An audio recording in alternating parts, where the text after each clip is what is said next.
由郭偉康體育總會主辦忽必烈文化講座，忽視了的文化必須列出來。今日我哋請到我哋嘅客席教授鄧家就博士。鄧家就博士係香港史學會嘅總監，兼任大學講師，專治香港史、佛教及信俗文化、金石文獻等研究，致力向公眾推廣歷史教育。著有《香港華籍名人墓誌銘》、《港島篇》、《香港佛教史》、《百行義為先》、《東華義莊120週年史略》、《香港非物質文化遺產良查》、《長洲朱見順祖族譜》、《香港地區部》、18區文藝地圖、《觀音山凌雲寺志》等書籍近30多種，曾榮獲第11屆香港書獎及第29屆香港印製大獎。近年積極推廣各類歷史及文化教育，建樹良多。我哋今次咧再三請到我哋嘅客席講師鄧家就博士咧，為我哋繼續講解有關誕會同香港民生嘅關係㗎。我哋多謝鄧博士。多謝大家嘅參加。之前都同大家分享過其他嘅一啲即係本地咧係都萎縮緊嘅一啲誕照啦咁樣。咁當然亦都可以講啲其他啦，唔係淨係有萎縮嘅。咁其中咧今日我特別揀咗兩個咧，就係同咧水上祭照有關嘅喎。呢啲文化其實都喺度改變緊，因為畢竟我哋香港係一個海邊嘅地方，咁所以我哋其實有好多水上嘅族群。咁但係今日仲從事水上或者捕魚相關嘅人咧，其實咧已經係大幅減少啦。所謂行船、航海同埋水上人係兩樣嘢啦。因為佢只不過係個工作喺水上啫。但係唔係水上人，水上人其實係講緊一個族群。咁而家我哋今日咧就揀咗兩個咧係同水上人相關嘅活動，其中一個咧就係叫做大澳端午遊涌。其實都係一個賀誕嚟嘅喎。雖然端午嗰日咧就唔係神靈嘅生日，但係嗰日咧係一個特別嘅節啊！之前我哋有講過節慶，但節嘅意思就係嗰個時節去到某一個位置。咁你會睇我哋喺中國裏邊嗰個節，即係有陽曆同埋陰曆。我哋自古以嚟都係陰陽合曆嘅節氣，我哋係用陽曆，但係我哋計年度嘅時候咧，我哋係用陰曆。咁但係陰曆咧，你會發覺正月初一、3月初3、5月初5、7月初7、9月初9，全部都係有節嘅，係有拜神嘅。正月初一大家好易明啦，呢個一年之首。3月初3收字日，以前係要攞佢浸水，就係將嗰啲穢氣洗淨佢，係嘛？5月初5準備進入夏天，嗰啲白邪就開始出嚟啦。咁所以5月5號我哋又要飲紅黃酒啊等等啊，呢一啲咁樣係去辟走嗰啲嘅邪氣。7月初7嗰日有天宣水啊，我哋要求水，同埋咧係呢個七夕。咁9月初9大家都明啦，重陽我哋要登山避禍，全部都係同個節有關嘅噃。咁所以端午遊涌呢一個咧，佢本身唔係神人嘅生日，但係嗰日咧有一個。譬如我哋大澳呢個地方咧，佢有一個好獨特嘅一個嘅即係歷史背景遺留落嚟。喺嗰日咧，佢哋會好似神誕一樣，甚至嗰個儀式啊、慶賀比起神誕啊，即係話神人生日個正日咧，仲更加隆重嘅一個儀式就叫遊涌。當嗰日咧就會請晒喺大澳裏邊嘅4位神靈咧，就係嚟即係請出去間廟，然之後咧就上咗隻船嗰度，就喺嗰度咧就係喺嗰度，因為大澳係一個 Y 型嘅水道嚟嘅，喺嗰度咧就行一個圈，象徵住神靈出巡咧，就係降福俾呢度嘅村民，係保佑呢度嘅合境平安。咁你話咁點解咁奇特嗰日一定要係端午嗰日咧？咁因為傳說當時咧係即係100幾年前咧，大澳曾經有過瘟疫。瘟疫其實就係指一啲不知名嘅流行病，以一般嘅醫藥我哋都唔知點樣醫。所以最後只能夠咧就係仰賴神靈，希望神靈幫忙喺佢嘅威能之下，讓呢啲嘅疾疫消退。咁我哋就呢個嘅即係地區嘅生民咧就能夠平安度過。咁所以呢一個嘅瘟疫而導致咧就係話當時我哋諗唔掂啦，咁點啊？請個神靈出嚟行個圈啦，希望用佢嘅神力驅走啲瘟疫啦。咁嗰個儀式咧就係由呢一個叫做大澳楊侯廟開始，楊侯就成為咗主神，係成個照顧成個嘅儀式嘅主神，就以佢為主。另外就去請喺大澳裏邊其他嘅一啲神靈咧，係一齊陪同相禮。咁所以咧，你而家見到咧，我哋喺張相嗰個頭牌咧就寫住啦，大澳楊公侯王啦。因為到時楊侯出巡啊嘛，人哋出巡咧就行陸路嘅，有坐轎嘅。香港呢一個咧，楊公出巡咧，佢係坐艇嘅，係坐船嘅。咁所以到時候咧，好隆重嘅儀式。咁個儀式咧，你聽到話端午咁，當然就農曆5月初5啦。但係成個儀式咧，其實就由5月初4已經開始。就由當地嘅一啲嘅漁民因為嗰度咧係一個以水上人居住為主啦。咁漁民當中咧就有幾批嘅，咁原來佢哋都有分咧，所以佢哋有3個會嘅。一個會咧就係即係呢個會係網呢種魚嘅，另外一個會就專係網2種魚嘅。咁可能佢哋個艇啦，同埋佢哋嘅網具啦，同埋佢哋謀生嘅方法咧係有少少唔同啦。咁所以咧就各有各網，網完之後咧就交俾個商人，有即係專係即係嗰啲所謂買魚嘅商店啦咁樣。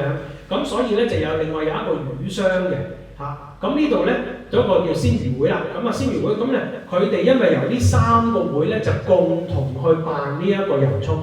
而家你見到我哋呢張相咧，左邊呢個咧就係鮮魚會嗰度。咁咧佢因為喺5月初4咧鮮魚行大澳鮮魚行，佢哋就喺5月初4咧，佢哋就喺自己嗰個會社門口咧就搭好呢個棚，咁就通常呢個棚就對住個海，對住嗰個河道嘅。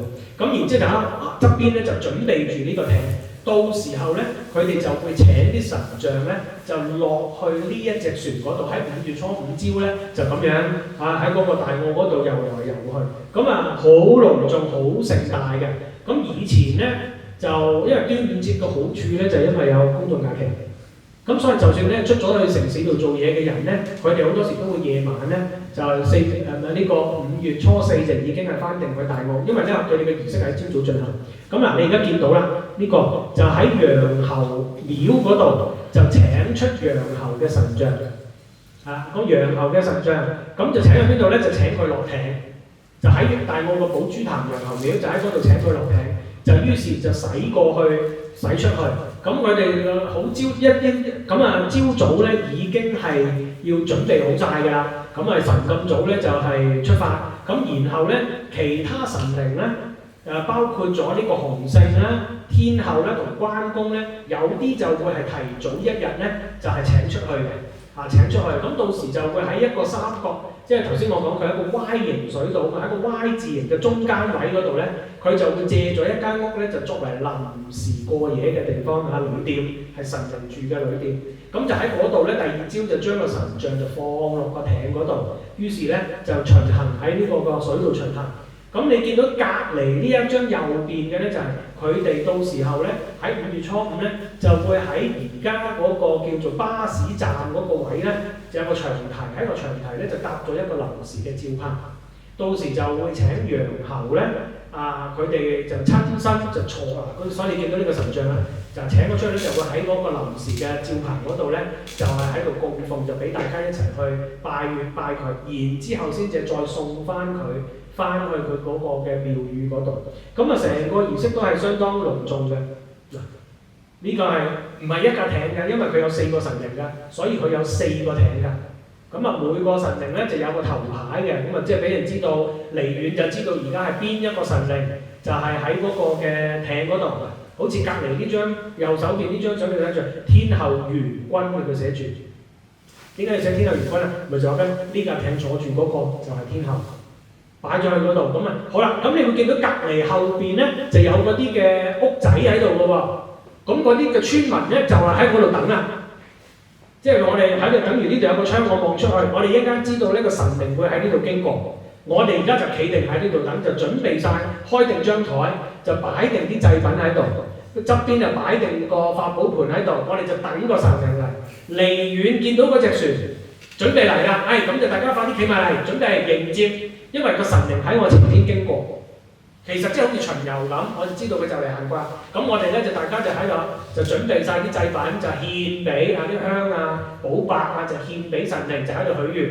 咁咧就希望見到嗰個船經過，就即係等於神靈經過我而家喺度降福俾我哋。咁我哋就所以要獻嘢俾佢。咁所以咧呢張相未睇得清楚。其實咧喺個艇嘅後邊咧個摩打位咧，其實仲有個鐵籠嘅。個鐵籠就係咩？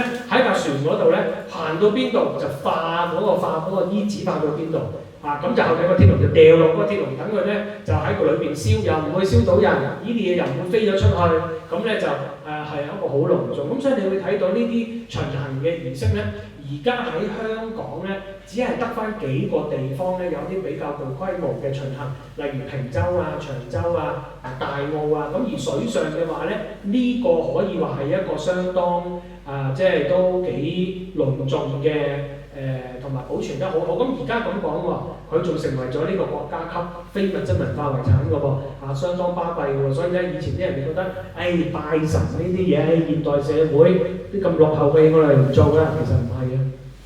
而家你加咗國家級幾隻字，你敢唔敢話佢民信落後啊？唔可以咁講㗎啦。咁所以咧，嗰個水平即刻唔同咗㗎。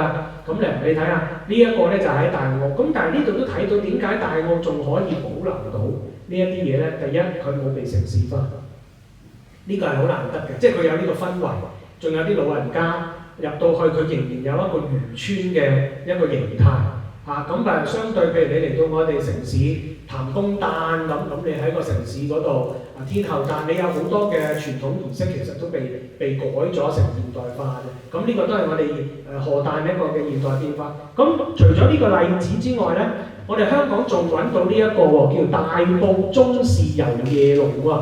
大埔中士遊夜龍，咁即係乜嘢咧？原來呢一啲咧係另外一堆嘅水上俗行。佢有啲文化咧已經係改變咗嘅，改變咗就咩咧？原來佢哋本身咧就係喺惠州至到海陸豐一帶嘅地方嗰度生活嘅。咁只不過佢自古以嚟咧，因為佢哋係水上人，佢哋係住喺個船上邊。咁佢哋周圍去嘅，因為船唔會固定㗎嘛。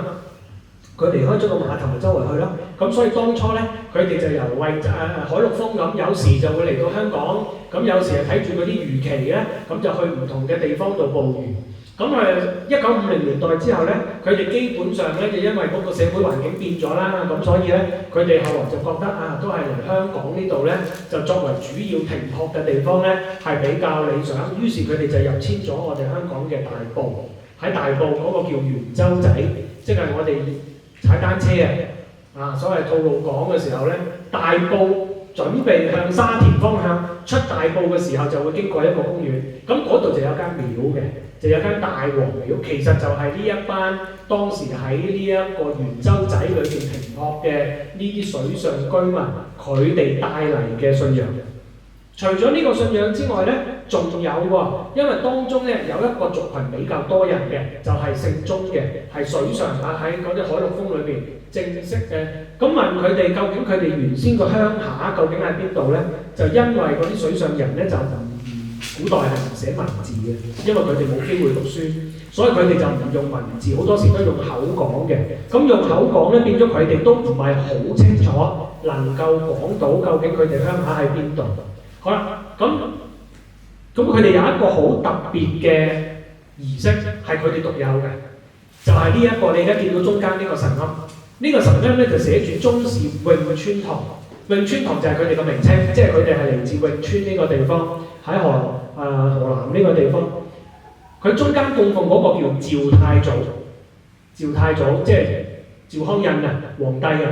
咁佢哋呢個就係佢哋呢個族群嘅一個共同信仰，一則係佢哋嘅祖先，二則亦都係一個神靈。咁佢哋咧就喺嗰個船上邊咧，因為佢哋係一班都係姓鍾，又係嚟自同一個地方嘅人。咁只不過因為各種原因，佢哋就移居咗嚟香港。咁佢哋當時話俾我哋聽咧，佢話以前咧佢哋係一個神龕，係即係一個唔係好大嘅，即係好似呢個咁2尺乘2尺方咁樣嘅一個神龕。呢個神龕係會流動嘅，流動嘅先咩？就係喺每年嘅5月初5嗰日，佢哋就會打杯，就請問太祖，你今年想去邊一個艇嗰度住？我哋有好多嗰啲水上會咧，佢哋用投標噶嘛，而家就用投標啦，以前就搶花炮啦，但係佢哋就唔係，佢哋打杯即係今年佢打杯投到搶到咧就即係神靈想去呢一個度，咁佢就會將呢個龕咧成個就移師咗去呢一隻船嗰度，咁佢哋就同呢一家人咧就係同食同住1年，咁就去到5月5號嗰日又換下一個。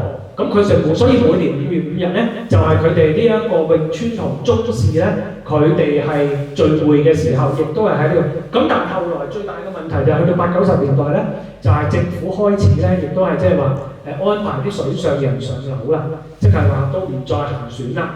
咁所以咧，佢哋就主要住咗喺大埔呢個嘅廣福村啊嗰一帶嘅地方。咁因為連個艇都冇埋啦，都上樓啦。咁呢個神龕點咧，於是佢哋就大家夾錢，就將呢一個嘅水上流動嘅神龕咧，就移師到去一棟唐樓裏邊，就有一個會址，就叫做永川堂，就去將呢個神龕就放喺度。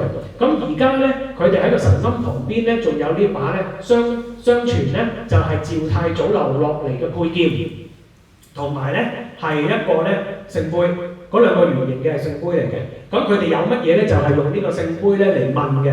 好啦，咁佢哋仲有一個特質咧，就咁你諗下呢個流動嘅神龕咧，喺船上住呢個流動神龕咧，呢個風俗已經冇咗㗎啦，因為我哋冇咗水上人啦。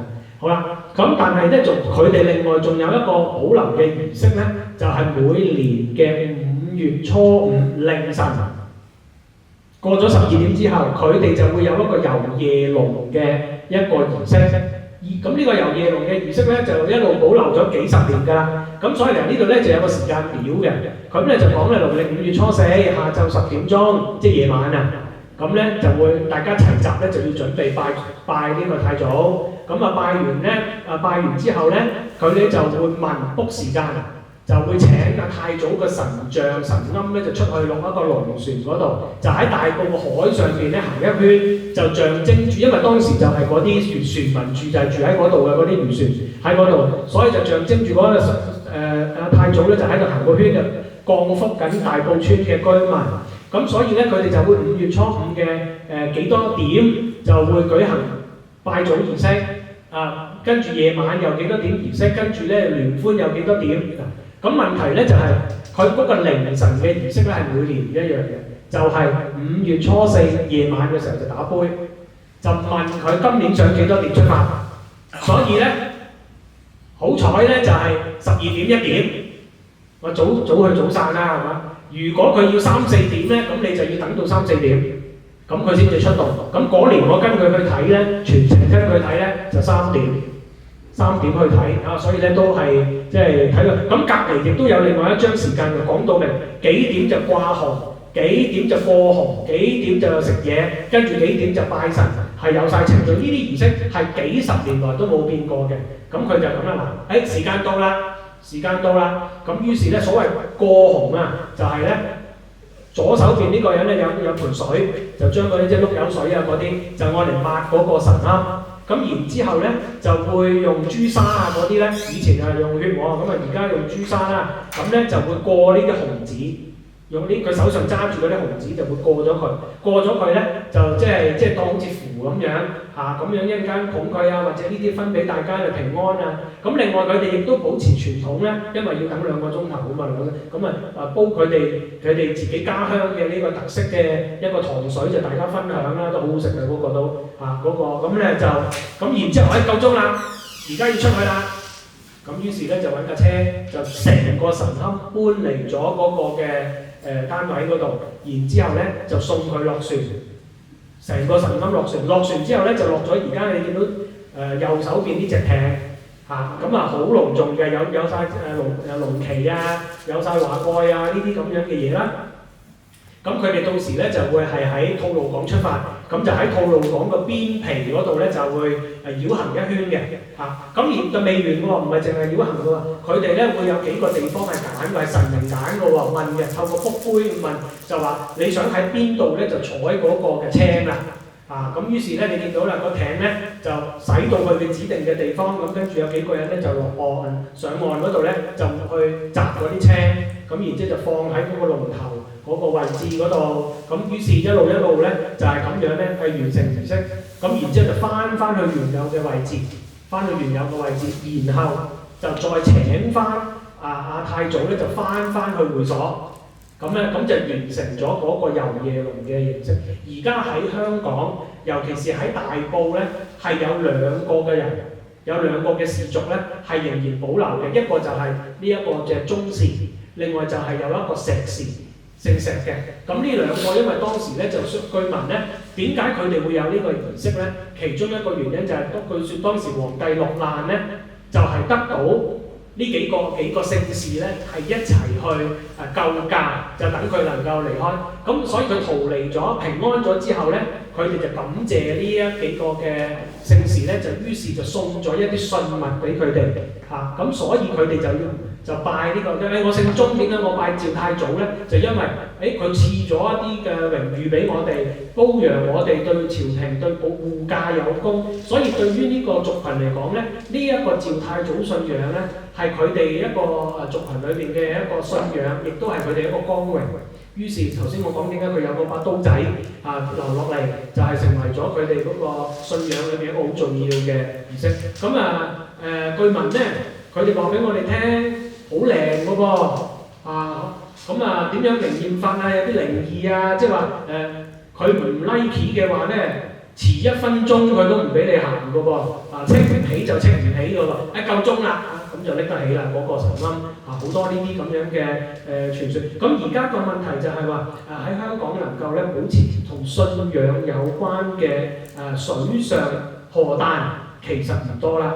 大澳嘅油涌啦，同埋大埔嘅呢兩個大埔咧就喺5月嘅時候咧，5月初5咧就有兩個嘅，一個咧就係半夜做嘅，就係呢個宗氏。咁另外咧就為咗方便大家去觀摩咧，就喺嗰個林村河咧，亦都會有石氏嘅呢一個嘅儀式，仍然會做嘅咁但係即係喺香港嚟講咧，買少見少，尤其是水上人已經近乎消失啦。咁所以艇都冇埋啦。咁所以呢種嘅儀式咧，可以話喺短期內咧都有一定嘅危機嘅咁所以即係都俾大家知，但係起碼我哋保留咗落嚟，我哋係有嘅。咁希望大家即係同大家分享過之後，咁希望將來你有機會嘅話，你亦都去睇下大澳油涌，去睇下大埔嘅遊夜龍等等。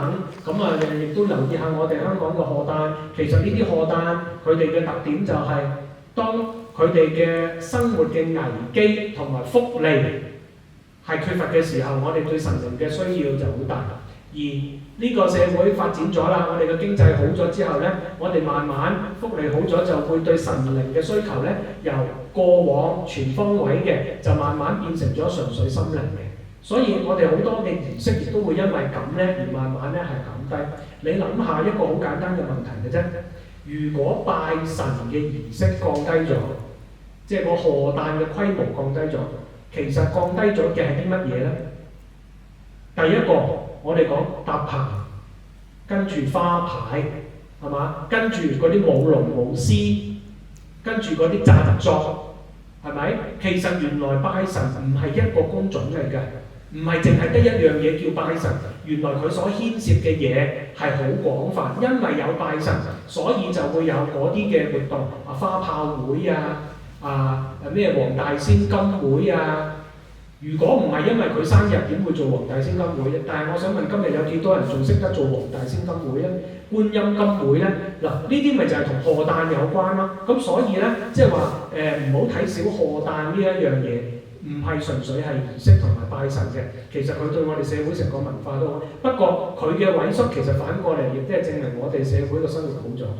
所以我哋先至慢慢將呢啲嘢會降低咗。咁但係希望大家從文化嘅角度嚟去睇嘅話咧，希望盡量去保留呢啲賀誕嘅活動，因為佢裏邊所包含嘅邊際活動咧係相當多。嗰啲都係非物質文化遺產，其實都係我哋社會嘅一個反映。咁希望大家多啲留意佢，亦都多啲咧係參與佢，讓佢哋嗰個嘅發展係能夠持續落去。咁我講到呢度啦，多謝大家，多謝郭師傅。好啦，我哋再次多謝我哋嘅客席講師鄧家就博士。咁我哋咧有一個少少嘅感謝狀，去感謝咧鄧博士咧百忙之中咧能夠抽空出席，講得非常之精彩。多謝郭師傅，多謝博士。今日嘅節目咧就到此為止啦，大家記得 CLS 同埋撳嗰個叮叮鐘啦，下一集再見，拜拜。